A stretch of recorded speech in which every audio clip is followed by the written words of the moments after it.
4 de mayo, May the Force be with you, Día Internacional de Star Wars.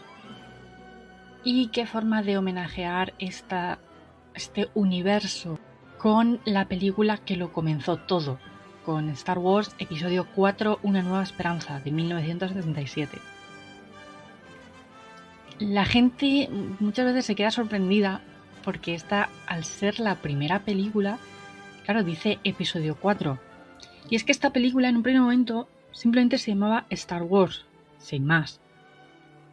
Pero debido al éxito, George Lucas decidió convertirlo en una trilogía y le añadió él Una Nueva Esperanza.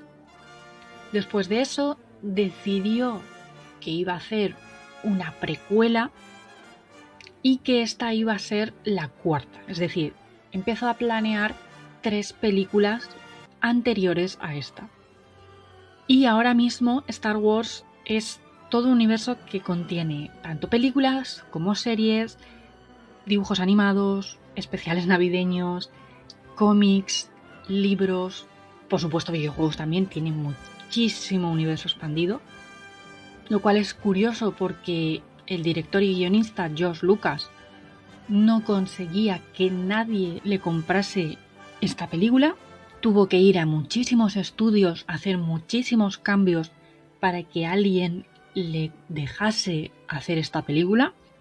Y eso que no fue la primera película de George Lucas. Antes estaba THX 1138 o American Graffiti.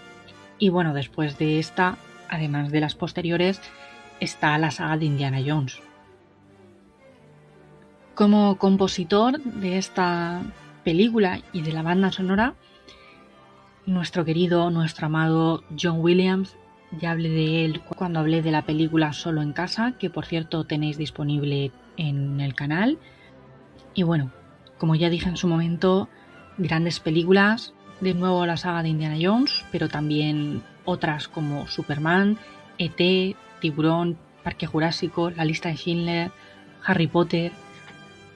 Cualquier banda sonora que escuchéis 3 segundos o 5 segundos y sepáis a qué película pertenece, existe un 99% de posibilidades que haya sido compuesta por John Williams. Y como protagonistas, bueno, las caras más visibles, Mark Hamill, quien después de esto se dedicó sobre todo al doblaje, como The Flash, Invencible, Batman, entre otros, aunque también ha salido en live actions, como por ejemplo en los últimos años Kingsman y La caída de la casa Usher.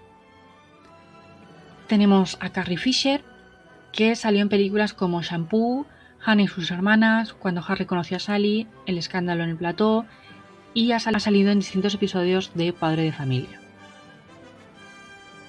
Harrison Ford, quien ya salió con George Lucas en American Graffiti y que después volvería a coincidir en Indiana Jones, pero que también ha hecho muchas más muy reconocibles como Apocalypse Now, Blade Runner, A propósito de Henry, El fugitivo, Air Force One, El juego de Ender, entre muchas otras.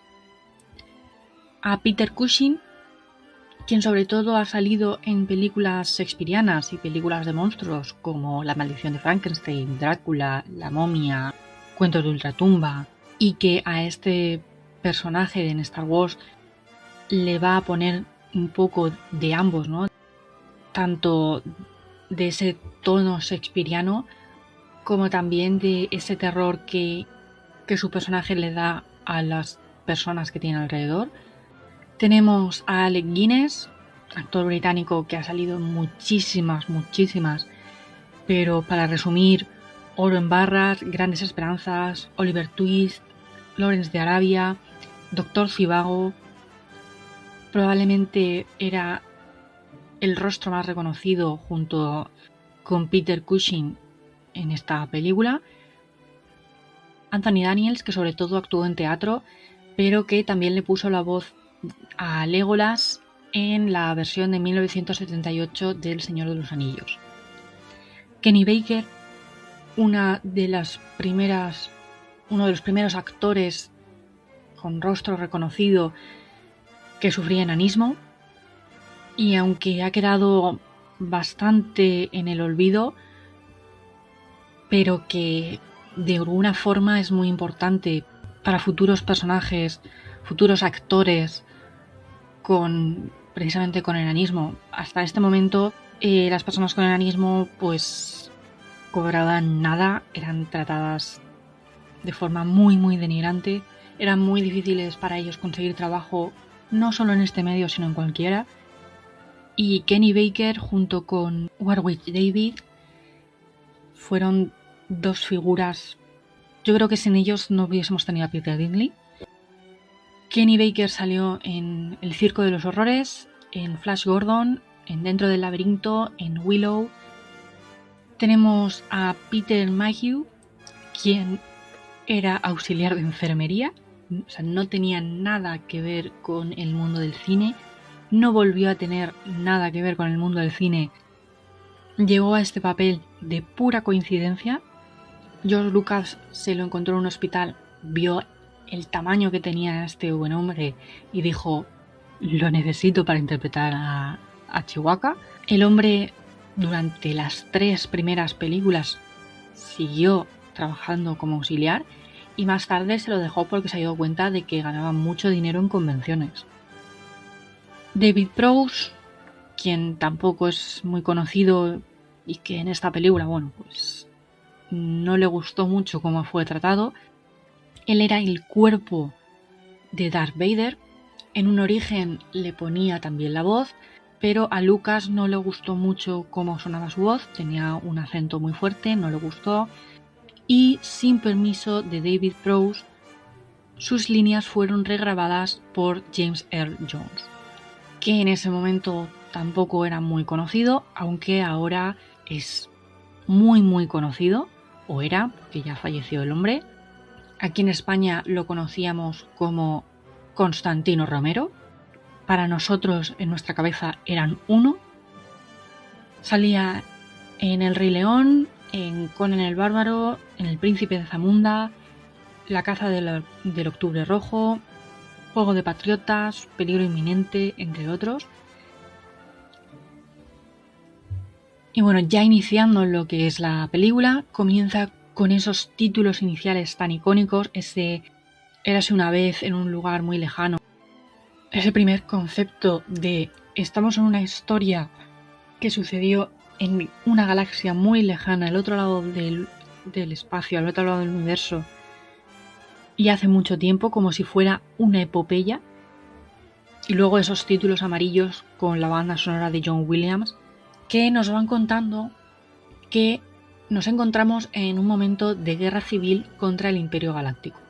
Se nos dice que estos rebeldes que han iniciado la guerra civil robaron unos planes para una base espacial llamada Estrella de la Muerte, con capacidad para destruir planetas enteros, que estos planos fueron enviados a una nave embajadora a la princesa Leia, y pasamos a lo que es realmente la película, con el abordamiento de una nave imperial, un crucero imperial, a este navío pequeño y la llegada del personaje de Darth Vader. Esta escena inicial, bueno, la primera media hora de esta película era una elección muy arriesgada por parte de George Lucas, porque era media hora en la que los protagonistas son los androides. Eso no se había hecho. Que la escena sea guiada por estos androides, por robots, era una completa novedad. Vemos a R2D2 y a C3PO, vemos que Leia hace algo con R2D2 que en un primer momento no vemos lo que es. Luego ambos androides se van a una cápsula de escape, escapan de la nave y llegan a un planeta desértico llamado Tatooine. Allí son secuestrados por los Jaguars, unas figuras pequeñitas que no se les ve nunca la cara. Básicamente son chatarreros. Son llevados a unas granjas para ser exhibidos y comprados. Y ambos son comprados por Owen, Beru y su sobrino, nuestro protagonista, Luke. Luke se pone a lavar a los dos androides y limpiando a R2D2 salta un mensaje que es lo que Leia había grabado en R2D2, pero el mensaje está roto. Solo se muestra el final del mensaje en el que Leia sale pidiendo: ayúdame, Obi-Wan Kenobi, eres mi última esperanza. Luke dice que no conoce a ningún Obi-Wan Kenobi, pero que conoce a Ben Kenobi, un anciano que vive en las montañas cerca de donde él vive. R2 lo manipula, lo engaña para quitarle el chip de obediencia, diciendo que por culpa de ese chip que le han puesto los Jaguars no puede mostrar el mensaje completo, y cuando se lo quita, el mensaje desaparece. Y R2 dice que él no sabe de qué mensaje está hablando, que él no sabe nada. Antes de que Luke pueda hacer nada más, es llamado a cenar por sus tíos. Aquí vemos que Luke quiere unirse a esa resistencia, quiere irse a pilotar naves al espacio, pero su tío no le deja. Dice que lo necesita para trabajar en la granja y que no puede desprenderse de él. Para terminar de cerrar este día, encima descubre que en mitad de la noche R2D2 se ha fugado. Claro, de noche no pueden salir a buscarlo, así que al día siguiente Luke junto con C3PO van a buscarlo, lo encuentran en mitad del desierto y son atacados por moradores de las arenas. Son salvados por Obi-Wan, por el llamado Ben Kenobi, que en realidad obviamente es Obi-Wan. La escena es un poco absurda del Obi-Wan Kenobi. Me pregunto si se referirá al viejo Ben Kenobi. Obi-Wan se lo lleva a su casa y antes de que R2 termine de enseñar el mensaje completo, Obi-Wan le habla a Luke de los Jedi, que eran los protectores de la galaxia hasta que llegó la Guerra Clon y fueron casi totalmente aniquilados, que él es uno de los pocos que quedan. Le dice que él tuvo 2 alumnos, uno llamado Anakin, que resultaba ser el padre de Luke, y otro llamado Darth Vader, y que el segundo mató al primero.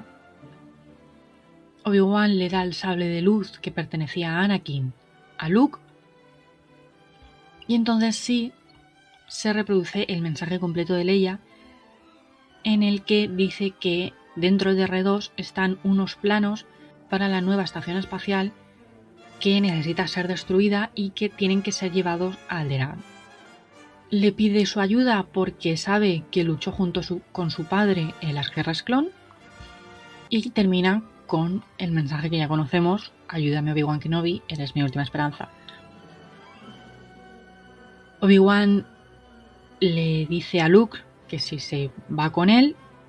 Luke dice que no, pero cuando vuelve a casa se encuentra que sus tíos han sido asesinados, y además de forma muy brutal. Luke está triste por 2 minutos y decide que se va a ir junto con los androides y con Kenobi a llevar los planos de la Estrella de la Muerte.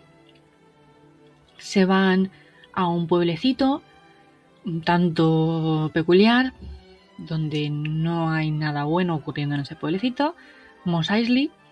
Se van a una cantina y conocen a Han Solo y a Chewbacca, quien, por un precio bastante desorbitado, les ofrecen llevarles a Alderaan en su halcón milenario. Acceden en precio y condiciones y demás, y cuando Luke y Kenobi se van, descubrimos a través de un personaje llamado Grido y el famoso gag de quien disparó primero, que Han está debiendo dinero a gente peligrosa. Y de hecho luego vamos a ver a qué gente se refiere, y es esta babosa gigante llamada Jabba the Hutt. Han vemos que tiene muy buena labia y le consigue convencer a Jabba que le ceda unos días más para conseguir el dinero que le debe y que le reparará con creces, porque el dinero que va a obtener por este nuevo trabajo, que va a ser superior al que esperaba y que le va a poder pagar mucho más de lo que pensaba. Nuestro grupo sube al halcón milenario y se va hacia Alderaan. Mientras, Vader ha estado torturando a Leia para que le diga dónde se encuentra la base rebelde, pero no le ha conseguido sacar nada.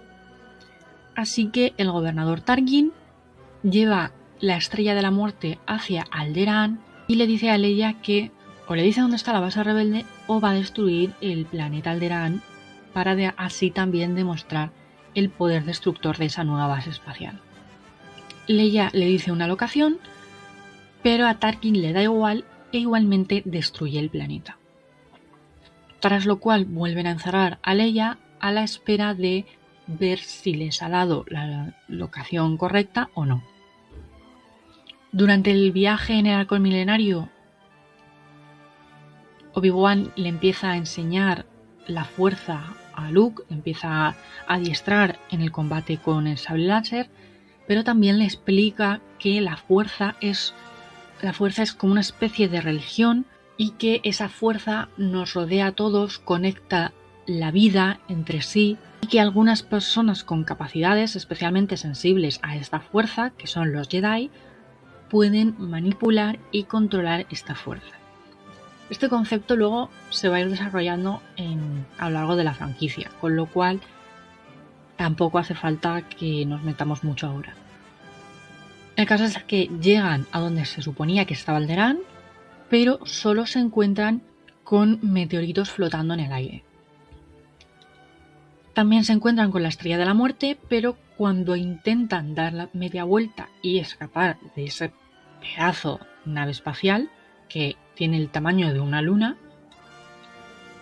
no pueden porque hay un campo de tracción que les obliga a llegar hasta esta estrella. Llegan, consiguen infiltrarse dentro. Obi-Wan les dice que él va a ir a desactivar los campos de tracción que se queden escondidos, pero en cuanto Kenobi se va, R2, que se ha conectado a la base de datos de la nave, de la estación, descubre que Leia está dentro hecha prisionera. Así que Luke consigue convencer a Han y a Chewie de rescatar a Leia. Después de desactivar los campos de tracción, Obi-Wan es encontrado y enfrentado por Vader. Comienza un duelo a muerte, al mismo tiempo que Luke y Han rescatan a Leia, y cuando están llegando tanto estos tres nuevos protagonistas, bueno, 4 contando a Chewie, junto con los droides están llegando al Halcón Milenario, ven el enfrentamiento entre Vader y Kenobi.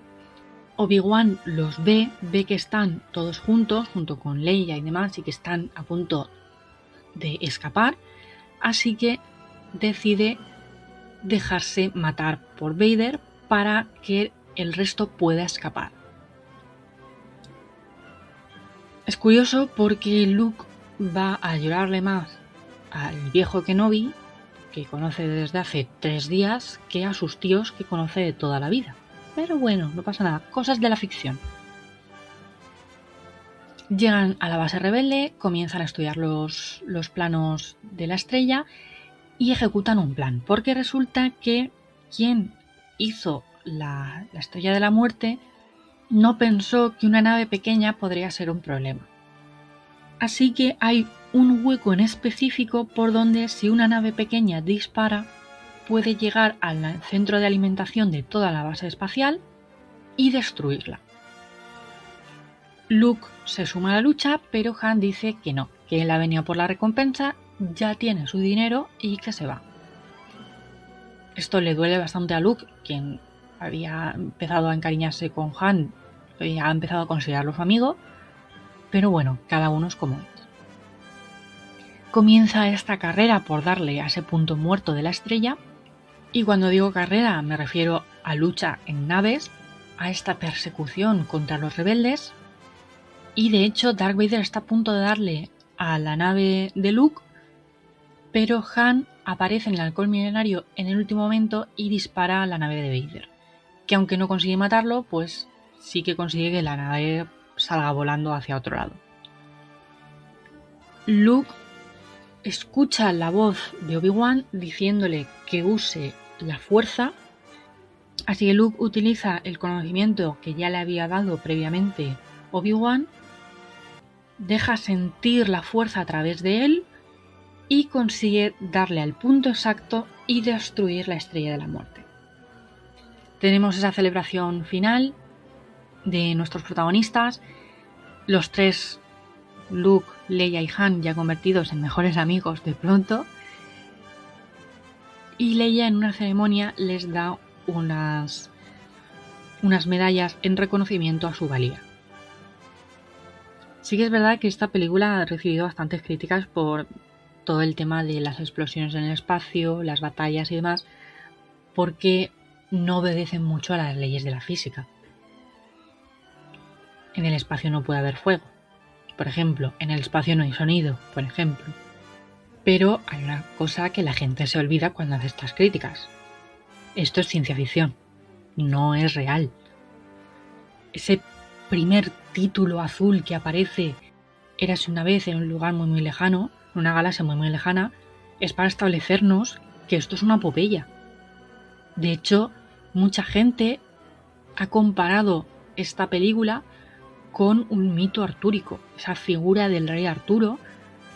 En ambos casos se trata de esta figura de un joven de buen corazón, valiente y demás, criado como un campesino, aparentemente huérfano, que a través de esta figura de un anciano sabio, en un caso Merlín y en el otro Obi-Wan, se encuentra con una espada que le da ciertos derechos, el derecho a gobernar en el caso de Arturo y el derecho a convertirse en un Jedi, ambos casos herencia del padre biológico, tanto de Arturo como de Luke. En ambos casos, ambos están destinados a traer la paz al reino. Aunque esta película en un primer momento fue creada de forma independiente, como he dicho al principio del vídeo, luego se desarrolló más. Se añadió más lore, más historia, y sí que se añadieron cosas, ¿no? Como spoiler, a pesar de que han pasado más de 50 años, pero spoiler, el padre de Luke era Darth Vader. Igual que en el caso de Arturo, su padre no era quien decía ser, ¿no? Si habéis leído algo del rey Arturo. Y paralelismos hay muchísimos más, ¿no? Pero luego está la profecía, ¿no? De que en el caso de Arturo, quien coja la espada será el nuevo rey de Inglaterra. En el caso de Luke, ya desde las precuelas, ¿no? Desde muchísimo antes de que naciera Luke, se habla de una profecía de aquel que traerá el equilibrio a la fuerza. La verdad es que si te pones a buscar paralelos entre ambas historias, no terminarías nunca. Parafraseando a George Lucas, es como la poesía, rima. Y cosas que nos trajo esta película fueron muchísimas, ¿no? Todo un género, aparte de la franquicia que hubo con Star Wars, todo un género que sigue vigente hoy en día en distintas películas, distintas series, libros y demás, de ese observar las estrellas e imaginarse todas las historias que la vida en otros planetas nos puede contar, o la vida en las estrellas. Por supuesto, no le voy a quitar mérito a Star Trek, que surgió casi de la mano con Star Wars, y ha habido durante mucho tiempo una especie de guerra entre los seguidores de Star Trek y de Star Wars. Y si queréis que os hable de Star Trek, que os resuma Star Trek, solo lo tenéis que dejar en los comentarios. Si no habéis visto esta película, ¿qué estáis haciendo? Lo primero de todo, tenéis que verla, es maravillosa. Qué mejor día para verla que el 4 de mayo, el día oficial de Star Wars. Si os ha gustado este vídeo, dejadle un like. Si tenéis alguna sugerencia para nuevos vídeos, dejadlo en comentarios. Si no me conocéis, por supuesto, dale al botón de seguir y nos vemos en la próxima. Muchas gracias, nos vemos pronto.